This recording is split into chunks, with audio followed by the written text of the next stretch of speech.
भाव उत्पन्न हुआ है। मंत्री उनके लिए उचित सलाह दे रहा है। यहाँ पर मंत्री ने सलाह भी दी और संदर्भ भी दिया। कहा कि हे राजन, स्वर्णमयी मृगी को न किसी ने बनाया है, न कभी किसी के द्वारा पहले देखी गई है और न सुनी गई है। फिर भी रामचंद्र जी उस मृगी के पीछे दौड़ते रहे। तो कहते हैं ठीक है, जब विनाश का काल आता है तो व्यक्ति की बुद्धि विपरीत हो जाती है। ऐसा मंत्री ने कहा और भी कहा। मंत्री पुनरपि मंत्री ब्रूते। अभी इतना कहकर के मंत्री शांत नहीं हुआ और भी बता रहा, भोराजन, बहुजन विरोधे सति विनाशम विहाय अन्यत्र ना भवति। हे स्वामिन, बहुत से लोगों के विरोध हो जाने पर विनाश के अलावा और कुछ भी हाथ नहीं लगता। इसलिए विरोधियों की सेना खड़ी नहीं करना चाहिए। मित्र तो रोज बनाना चाहिए। यानी कानी शतानी मित्राणी अवश्यमेव कर्तव्यानि। जैसे बने तैसे 100 मित्र रोज बनाओ, लेकिन दुश्मन एक भी खड़ा ना हो पाए। क्योंकि हजारों मित्रों के रहते हुए भी एक दुश्मन व्यक्ति की नींद को खराब कर देगा। एक भी दुश्मन होगा तो आपकी भूख खराब कर देगा, रहना मुश्किल होगा। इसलिए देखो, राजा है, राजा की स्वयं की प्रजा है, वर्षों से जिनका लालन पालन किया है, फिर भी कह रहे कि यदि बहुजन विरोध हो जाए तो फिर अपने आप को शांत कर लेना चाहिए। भले ही आप शुद्ध हो, लेकिन विरोधियों की दृष्टि में यदि अशुद्ध हो गए हो तो चुपचाप बैठ जाना चाहिए। जो व्यक्ति इस नीति के अनुसार समझदारी से काम नहीं करता, वो बहुत बड़ा अनर्थ कर देता है। आप शुद्ध हैं, लेकिन लोगों ने यदि आवाज़ उठाई है कि आप गलत हैं, तो ठीक है भैया, आप मुझे दंड दे दीजिए। मैं कैसे शुद्ध हो सकता हूँ? तो लोग आपके प्रति फिर समर्पित हो जाएंगे।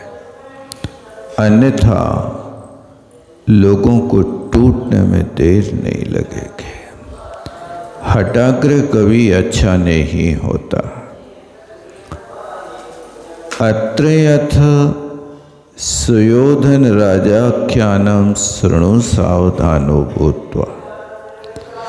अब मंत्री कह रहा है, देखो राजा, अभी हमने तुमसे तो कहा था कि विनाश काले विपरीत बुद्धि। अब इसमें भी यदि समझ में नहीं आता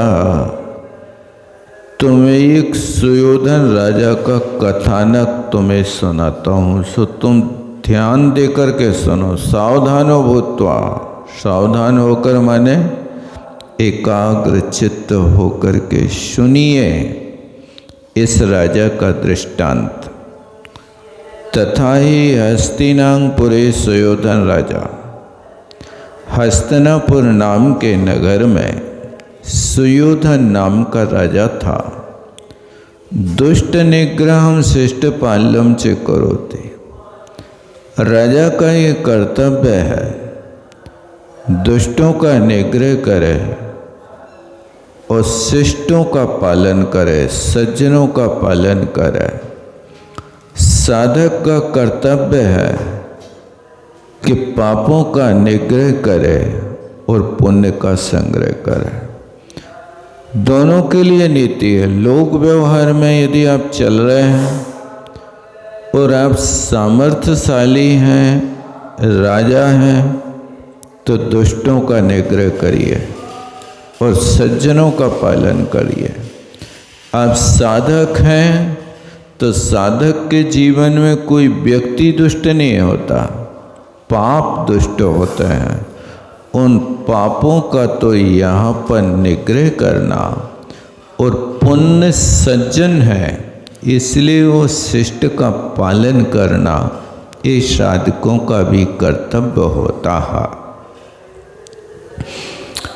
तस्य पट्टरागी कमला, सुयोधन राजा की पट्ट रानी का नाम कमला था।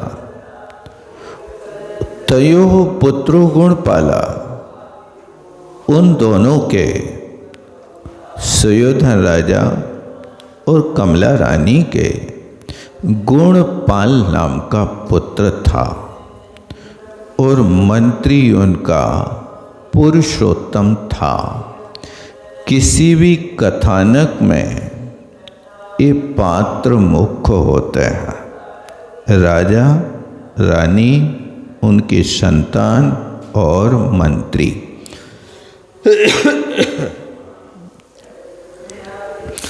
तद यथा, जैसे कहा राजा प्रजा हित धियो धृत नीति शास्त्रा,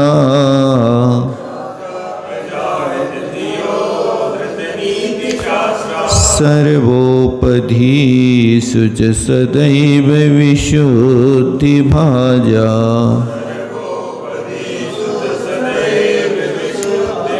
शुद्धान्वया समगता अधिकारिणाश्च,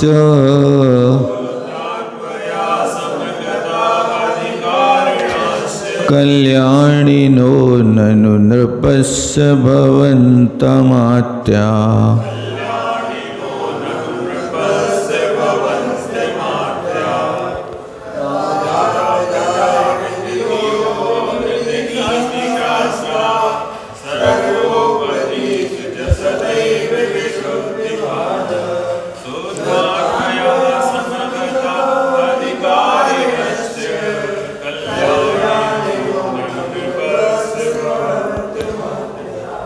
कहते हैं नृपस्य अमात्या ननु कल्याणिनो भवन्ति। मिला कहाँ? चौथे चरण में। नृपस्य, नृपस्य माने राजा का, अमात्या, अमात्य माने मंत्री। अमात्य कौन सी विभक्ति है? ये प्रथमा का बहुवचन, अमात्य माने मंत्री होता है। नृप कैसे बन गया? देखो, नहीं मिला, 47 नंबर का श्लोक है। तो क्या कहते हैं? नृप माने क्या है? नृप की व्युत्पत्ति कैसे करेंगे? निरीन पाति रक्षति इति नृपा। निरी माने मनुष्य और पाति माने रक्षक। देखो, इसमें नृप बना है तो क्रिया और कर्म दो शब्द मिलकर के फिर एक कर्ता का निर्माण हुआ है। कर्म क्या है? निरीन। निरीन माने जनान, प्रजा, पाति। पाति माने रक्षति। ये पा धातु से यहाँ पर प्रयोग किया गया, उसको नृप कहते हैं। ऐसे कुछ शब्द होते हैं जो क्रिया और कर्म के माध्यम से बनते हैं। नृपति, भूपति, गोपति आदि आदि शब्द ये सब राजा के वाची होते हैं। ऐसे शब्द बना लिए जाते हैं। तो क्या कहते हैं? नृपस्य अमात्या कल्याणिनो भवन्ति। सुन लो ध्यान से। राजा का मंत्री राजा का कल्याणकारी होता, अर्थात मंत्रणा देकर के राजा के हित के विषय में सोचता है। इसलिए मंत्रणा माने उसी व्यक्ति के साथ करना चाहिए जो व्यक्ति हमेशा हित की बात सोचता है। जो आपके विरुद्ध रहता है उस व्यक्ति के साथ सद्भाव न रखना, लेकिन मंत्रणा नहीं करना। मंत्रणा जो की जाती है वो अपनों के बीच में की जाती है। इसलिए मंत्री कल्याणकारी होता। देखो क्या लिख रहे हैं? राजा प्रजा हित धिया। ये किसके विशेषण हैं? अमात्या के, मंत्री के विशेषण हैं कि मंत्री राजा का और प्रजा का हित करने की बुद्धि वाला हो, यानी ऐसी दुर्नीति न करता हो कि राजा के कान फूंक करके प्रजा का अहित करा दे। ऐसे भी कुछ लोग होते हैं कि दो ही पलीतों डालो तेल, तुम नाचो हम देखें खेल। ऐसी दुर्बुद्धि या तो राजा के अहित में प्रजा को भड़काएगा या प्रजा के अहित में राजा को भड़काएगा। ऐसा मंत्री ठीक नहीं। देखो क्या लिख रहे? राजा प्रजा हित दिया। राजा के भी हित में बुद्धि हो और प्रजा के हित में भी बुद्धि हो। मानो दोनों पहलुओं को अच्छी तरह से सोचकर काम करने वाला। दूसरा विशेषण देते हैं धृत नीति शास्त्र। जिसने नीति शास्त्र का अच्छी तरह से हृदयंगम किया हो, क्योंकि नीति के बिना कभी भी न राज्य चलता है, न लोक व्यवहार चलता है, न परिवार चलता है, न समाज चलती है। लठ घुमाने से तुम योग्य नहीं बन सकते। लट्ठे तो मारते, लठ उनके हाथ में होते हैं कि ज्ञानी मारे ज्ञान से रोम रोम भिद जाए और मूर्ख मारे टेढ़ पा फूट कनपटी जाए। ज्ञानी उसी बात को समझाएगा तो सामने वाला रोमांचित हो जाएगा। वो भी समझाने का तरीका है, युक्ति से और ज्ञान से समझाता है। लेकिन मूर्खों के पास ज्ञान नहीं होता, उनके हाथ में डंडा होता है और भी डंडा कहीं भी घुमा देंगे सो कनपटी फोड़ के रख देंगे, जिंदगी खराब कर देंगे। इसलिए जिंदगी खराब नहीं करना किसी की, लेकिन समझदारी से काम करना। इसलिए कहा जाता है कि बहादुरी कभी कभी काम आती है, समझदारी हमेशा काम आती है। समझदारी से काम करोगे तो हमेशा सुखी रहोगे, और बहादुरी दिखाओगे तो कभी काम में आएगी, हमेशा बहादुरी काम नहीं आएगी। आप जनता के सामने तो बहादुरी दिखा दोगे, लेकिन कुत्ता काटवे दौड़े तो क्या करोगे बताओ?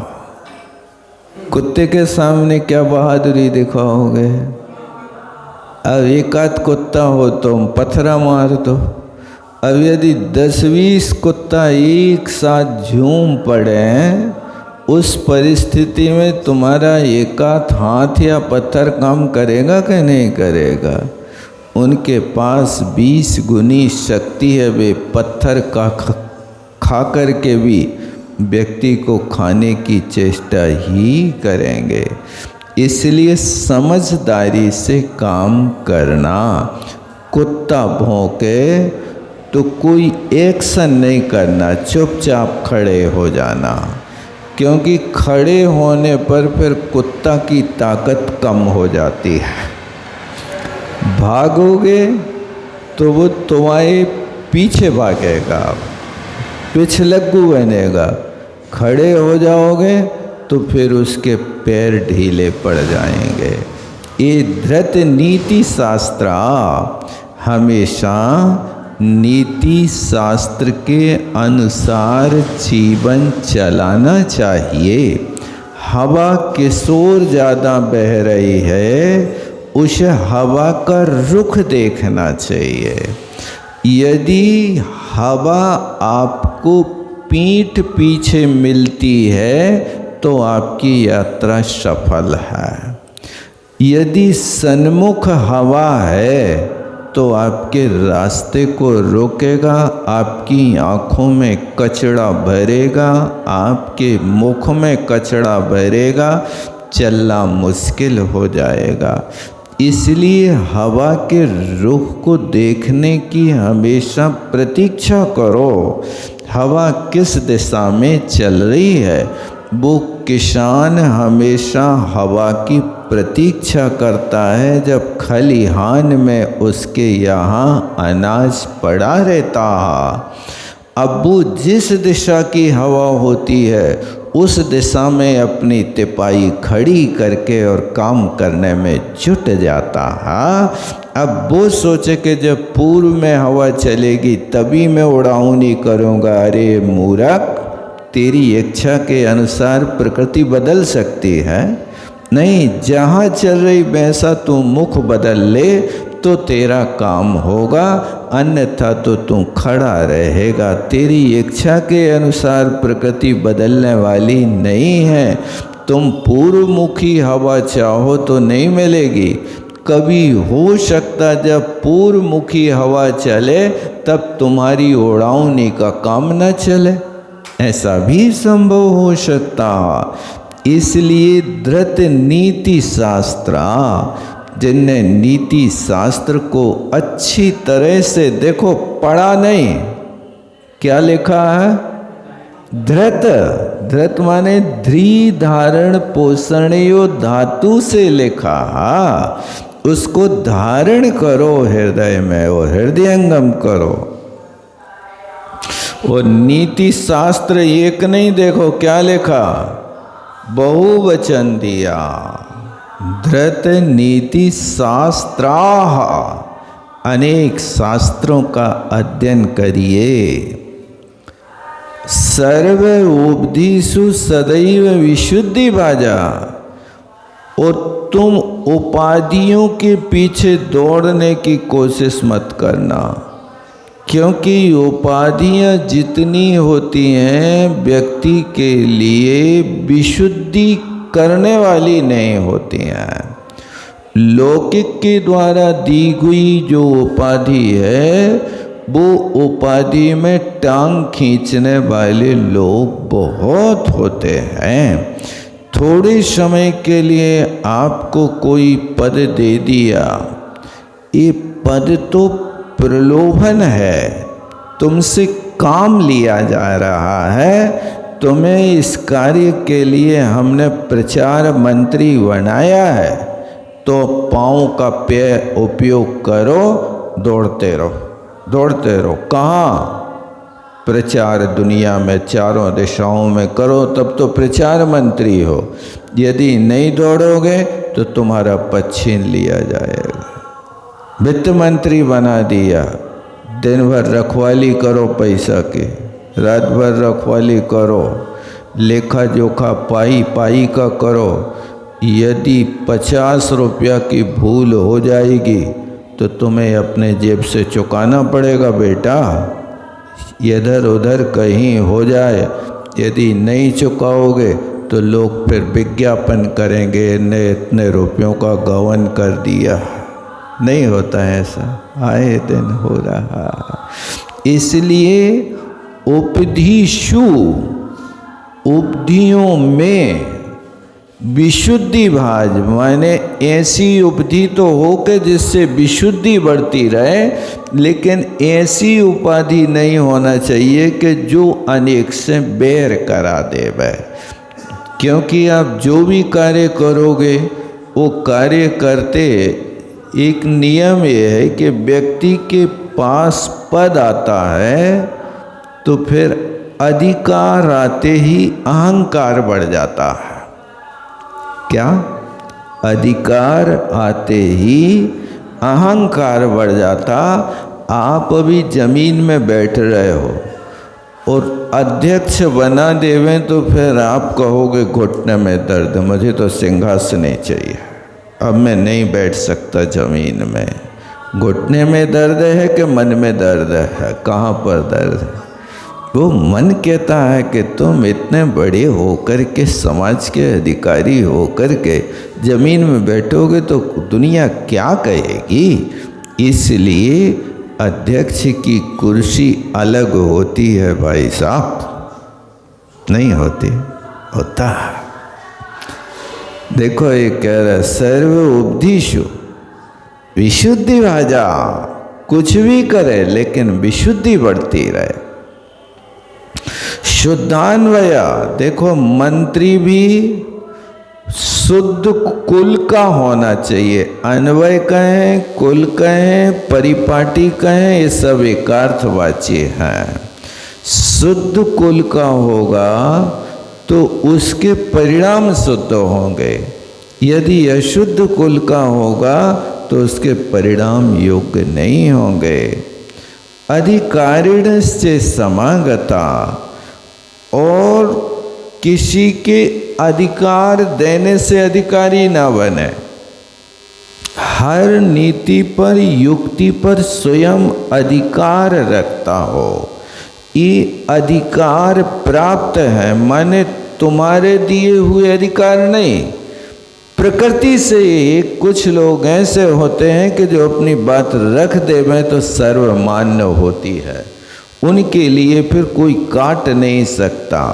ये कहलाता अधिकारी लोग। ऐसे अमात्या नृपस्य ननु कल्याणिनो भवन्ति। ऐसे मंत्री लोग राजा के कल्याणकारी होते ही हैं, बस एक गुण उनके अंदर होना चाहिए। सा चतस्री नृप विद्या नाम ज्ञाता राजभल्लवो भवत्। सु कहते हैं वो नृप विद्याओं का 4 प्रकार की विद्याओं का ज्ञाता होना चाहिए और राजा का प्यारा होता है। देखो 4 प्रकार की कौन सी विद्या हैं? मंत्र कार्यानुगो येषाम् कार्यं स्वामी हितानुगम तयैव मंत्रिणो राज्ञां न तु ईगलफुल्लना।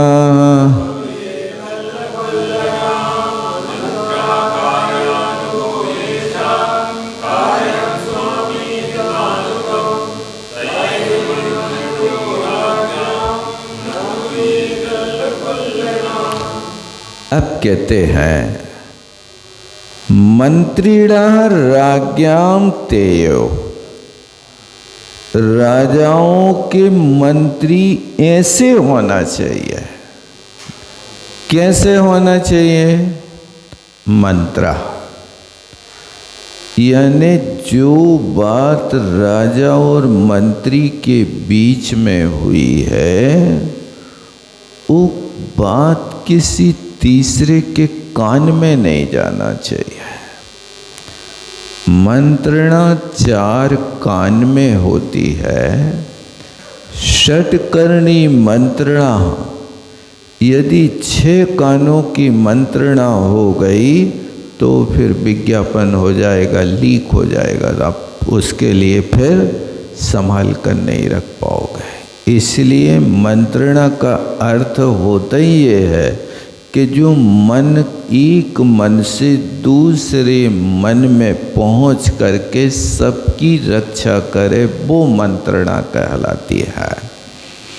तो पहली विद्या है कि मंत्र हो, लेकिन मंत्री और राजा ये दोनों इतने गंभीर हों कि एक दूसरे के अभिप्राय को जान करके हर किसी को बताने की कोशिश ना करें।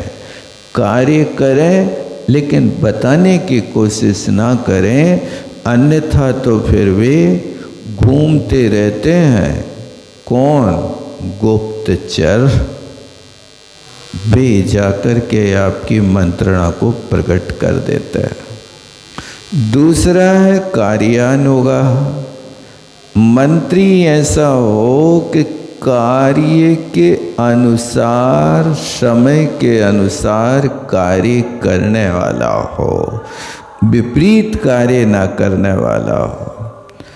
कार्यम और कार्य करता हो स्वामी हितानुगम, स्वामी के हित में ही कार्य करने वाला हो, स्वामी के अहित में कोई भी कार्य करने वाला मंत्री ना हो।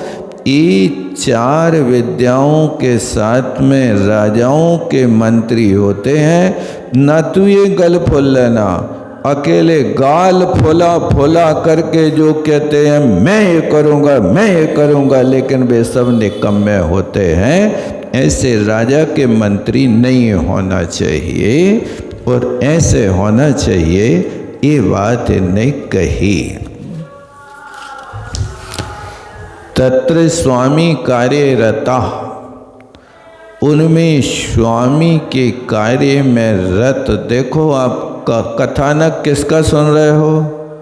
सुयोधन राजा का आप एक कथानक सुन रहे हो। उसका मंत्री कैसा है इसका ये लक्षण बताया जा रहा। स्वामी कार्यरता, स्वामी के कार्य में हमेशा रत रहना चाहिए।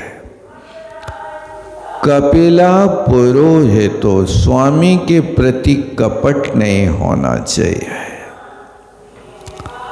ऐसे ऐसे स्वामी भक्त होते हैं कि स्वामी का एक पाई का खर्च भी मेरे माध्यम से अनर्थक ना हो जाए। एक राजा का मंत्री था, बहुत समर्पित मंत्री था, और राजा का हमेशा ध्यान रखने वाला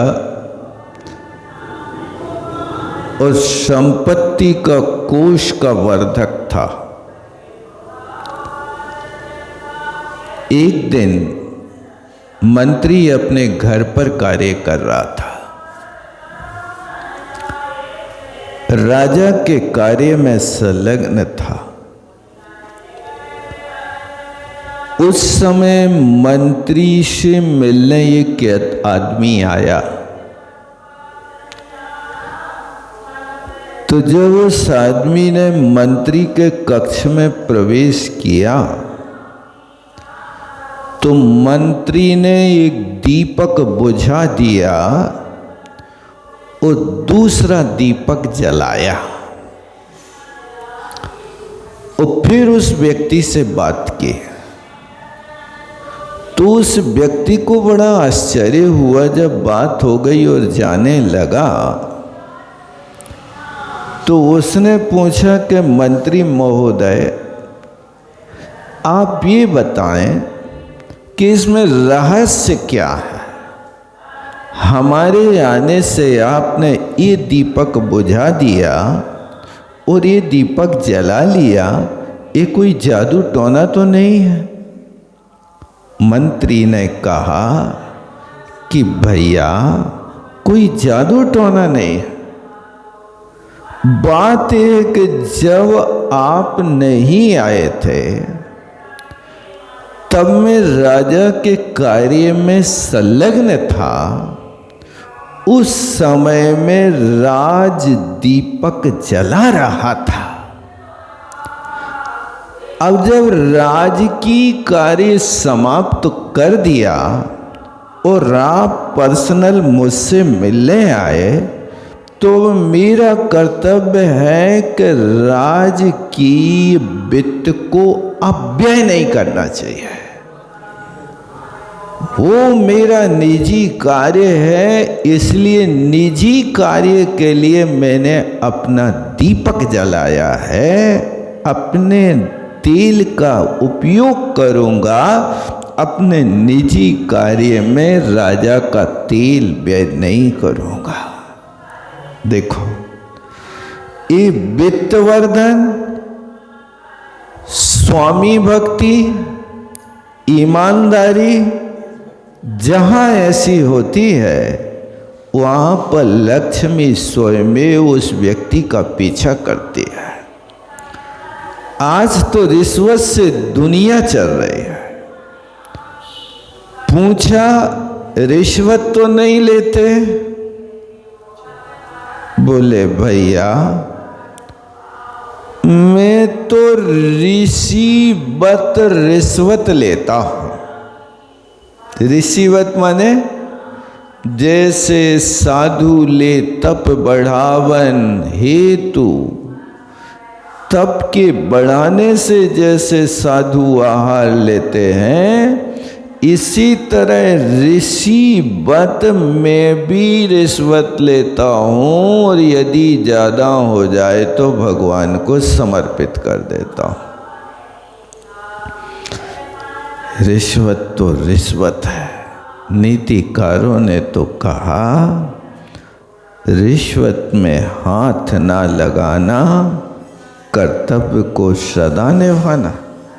रिश्वत में कभी हाथ नहीं लगाना। क्यों? परद्रव्येषु लोष्टवत्। ये परद्रव्य तो पत्थर के भांति है, उसमें यदि तुम हाथ लगाओगे तो समझना कि पत्थर की नाव पे सवार हो रहे हो। जो पत्थर की नाव पे सवार होगा वो स्वयं डूबेगा और दूसरों को डुबोएगा।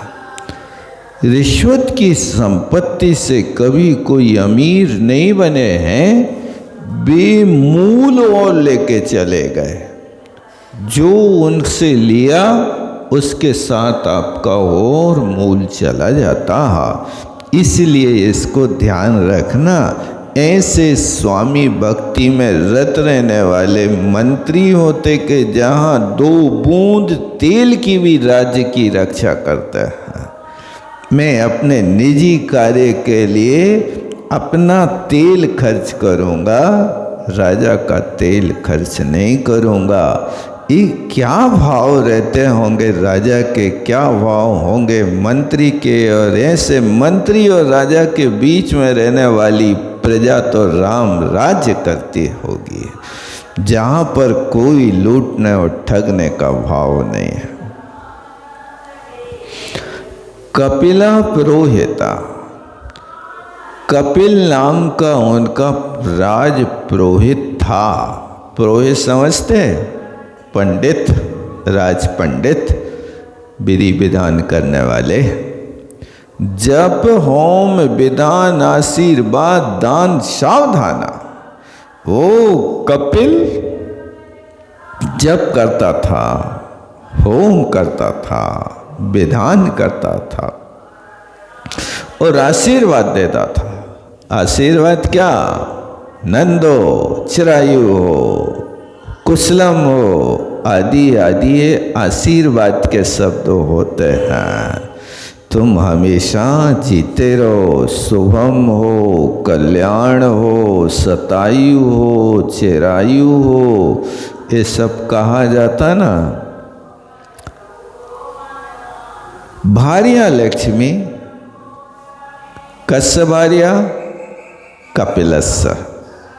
उसकी स्त्री का नाम लक्ष्मी था और पुत्र का नाम देवपाल था। उक्तम च वेद वेदांग तत्वज्ञो जप होम परायणा आशीर्वाद परो नित्य नित्यमेश राज्ञा पुरोहिता।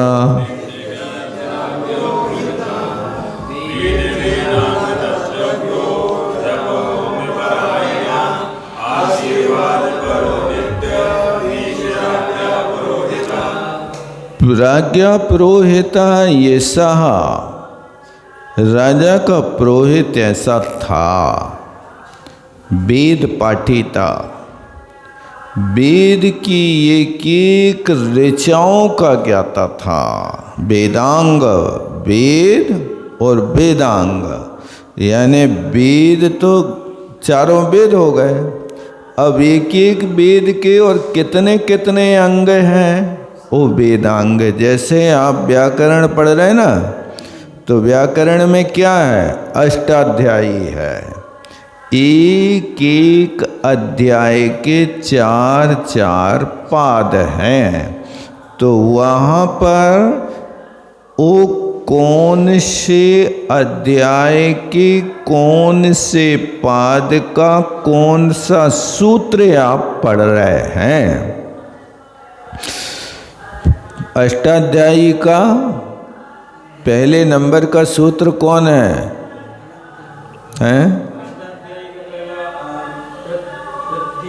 वृद्धि रेचि। एक एक एक, तीनों एक लिखे होंगे। तीनों एक लिखे होंगे माने पहला अध्याय, पहला पाद और पहला सूत्र, एक एक लिखा होगा। तो ऐसे 3 अंक को समझना, ऐसा वेदांग कहलाता है। उसका तत्वज्ञ है, जाने वाला है। तत्वम जानती थी तत्वज्ञा, जप करने वाला है। देखो जप का बहुत बड़ा महत्व होता है। शुद्ध हृदय से जप करने से सारे पाप नष्ट हो जाते हैं। होम परायणा, होम में तत्पर है। और आशीर्वाद, आशीर्वाद में हमेशा, आशीर्वाद क्या है? ये शुभ भावना है। शांति धारा में बोलते ना, ये आशीर्वचन कहलाते। जहाँ आप लोग बोलते ना तथास्तु,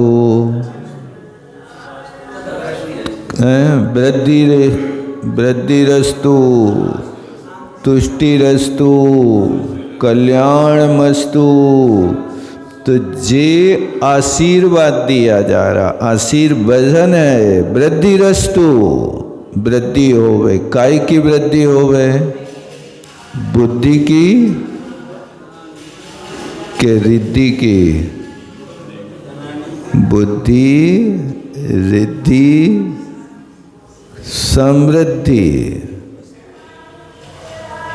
3 बेटियां, तीनों के नाम रखे हैं, रिद्धि, सिद्धि, समृद्धि। 3 बेटियां हैं, तीनों बेटियों के नाम ऐसे रखे। अच्छा, तो क्या कहते हैं? ये आशीर्वचन कहलाते हैं। 8-10 चीज़ें बोलते ना उसमें, कल्याण मस्तु, पुष्टि रस्तु, शांति रस्तु, शिव मस्तु। यहाँ पर भी आशीर्वाद दे रहे हैं वो सामने वाला आशीर्वाद का समर्थन, तथास्तु तथास्तु, ऐसे ही होवे, ऐसे ही होवे, ऐसे ही होवे, कोई इससे विपरीत ना होवे, ये सब चीज़ें चलती हैं। आशीर्वाद देते रहना चाहिए। ये आशीर्वाद का अर्थ ये नहीं होता, आशीर्वाद हाथ उठाना नहीं है, बाद माने बचनों से। आशीष, आशीष शब्द जो होता है ना, एक शुभ भावना का वाची होता है। आशीषी लिंग, लिंग है ना एक, आशीर लिंग, यही आशीर लिंग है। चिरम भूयात, भूयात कहाँ का रूप है? आशीर लिंग का रूप है, 8वीं लिंग माना जाता है। चूँकि ये आशीर लिंग कोई अलग लिंग नहीं है, ये विधि लिंग से निकली हुई एक भीतरी व्यवस्था है, इसको आशीर लिंग कहते हैं। लोट लकार है, उस लोट लकार के साथ में एक लेट लकार भी चलता है। लेट लकार का प्रयोग लोक में नहीं होता, वो सिर्फ वेद में ही प्रयोग होता है। अब लेट लकार लोगों ने घड़ी से बांध लिया कि लेट आ रहे तो लेट लकार चल रहा आपका। आशीर्वाद में तत्पर नित्य, ये हमेशा का काम था। किसका? राजा के पुरोहित का, यही काम करता था। यमदंडा कोटपाला भार्या धनवती पुत्रो वशुवतु। अब देखो कोटवार की भी बात कर रहे। राजा सुयोधन का ये पुरोहित हो गया। कोटपाल कौन था? यमदंड। यमदंड की पत्नी का नाम धनवती, पुत्र का नाम वसुमती। एवं राज्यम करोति सुयोधनो राजा, ऐसा सुयोधन नाम का राजा राज्य करता था। अभी देखो करोति करता है ऐसा नहीं लगाना, करता था ये भूतकाल की क्रिया में ले जाना। एकदा स्थान स्थितस्य राज्ञो अग्रे चरेण निरूपितम। एक बार की बात है कि राजा सामने बैठा था। आस्थान, आस्थान माने सभा मंडप होता है। तो सभा मंडप में स्थित राजा के आगे अग्रचरेणा, अग्रचरेण और अनुचर। अग्रचरण किसे कहते हैं? जो राजा के आगे आगे चले, यानी गुप्तचर कहलाता है। क्योंकि राजा जहाँ पहुँच नहीं पाता, वो राजा के आगे पहुँच करके राजा से सारी रिपोर्ट ले आता है। जैसे रावण भी राम के डेरे में अपने गुप्तचर भेजते थे ना, क्या नाम था? सुक और सारण, एक गुप्तचर जाते थे और वहाँ पर उनको सारी खबर पक्षी बन करके लेते थे। और उन सुक और सारण को विभीषण ने एक दिन पकड़ लिया और उनको दंडित करना चाहा। विभीषण ने राम के पास ले गए, तो राम के पास ले जा करके उनको खड़ा किया, बोले इनको दंडित दो। तब राम ने कहा भैया दंड किस बात का, वे अपना काम कर रहे हैं। भैया सुक और सारण, आपने सारी जानकारी ले ली, यदि कुछ बाकी हो तो बताओ, हम तुम्हें और बता देते हैं। रामचंद्र जी कहते हैं उसके लिए कि तुमने सारी खोज कर ली, अभी कुछ और बाकी हो तो आप बताओ, मैं उसको बता देता हूँ और तुम अपने स्वामी को जाके बता देना। रामचंद्र जी के ऐसे कहने पे तो वे दोनों के दोनों गुप्तचर पानी पानी हो गए। भगवान आप तो राम। और जब वो दोनों जाकर के वहाँ संदेश देते हैं, तो विश्वकुर सारन के मुख से आदर के वचन निकले, रामचंद्र जी। तब वो भड़क गया, जी बोलता है मेरे सामने, भड़क जाता, हाँ हाँ गलती हो गई, इतना ही रखता है। जावाणी के ज्ञान से सूझे